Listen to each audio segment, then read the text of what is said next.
Welcome to the Learning Pines YouTube. We hope this video helps. You start by opening Garageband and creating a song project, then import the audio you want. Drag the file from Files or the Loop browser onto the timeline. This places it as a track. Make sure the song length is set to 30 seconds or your target ringtone duration so Garageband will export correctly.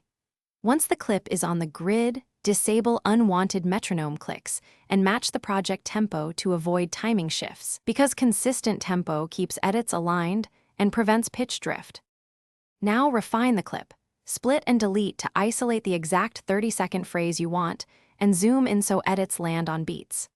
Apply simple effects, EQ to remove muddiness, light compression for consistent level, and a short reverb if it suits the tone, because these make the ringtone stand out on small speakers.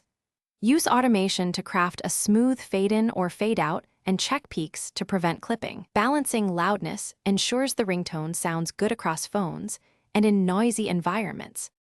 When the edit is perfect, go to My Songs, hold the project and choose Share as Ringtone. Give it a name and confirm the duration is within 30 seconds. Garageband will prepare and install it.